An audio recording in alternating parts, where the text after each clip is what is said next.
Da lunedì sera 12 giugno a Favara torna per 7 giorni la tenda delle Chiese Evangeliche ADI.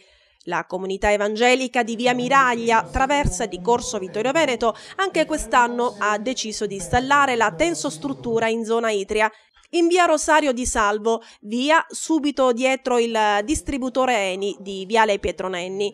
Da lunedì, tutte le sere, a partire dalle 20:30, si terranno dei culti di adorazione a Dio. A presiederli il pastore della chiesa Adi di Favara, Paolo Garlisi. 7 saranno i predicatori ospiti, uno per ogni sera. Si succederanno nell'ordine i pastori evangelici Burgio, Sgro, Salerno, Di Stefano, Bruno, Caltagirone e Mancuso.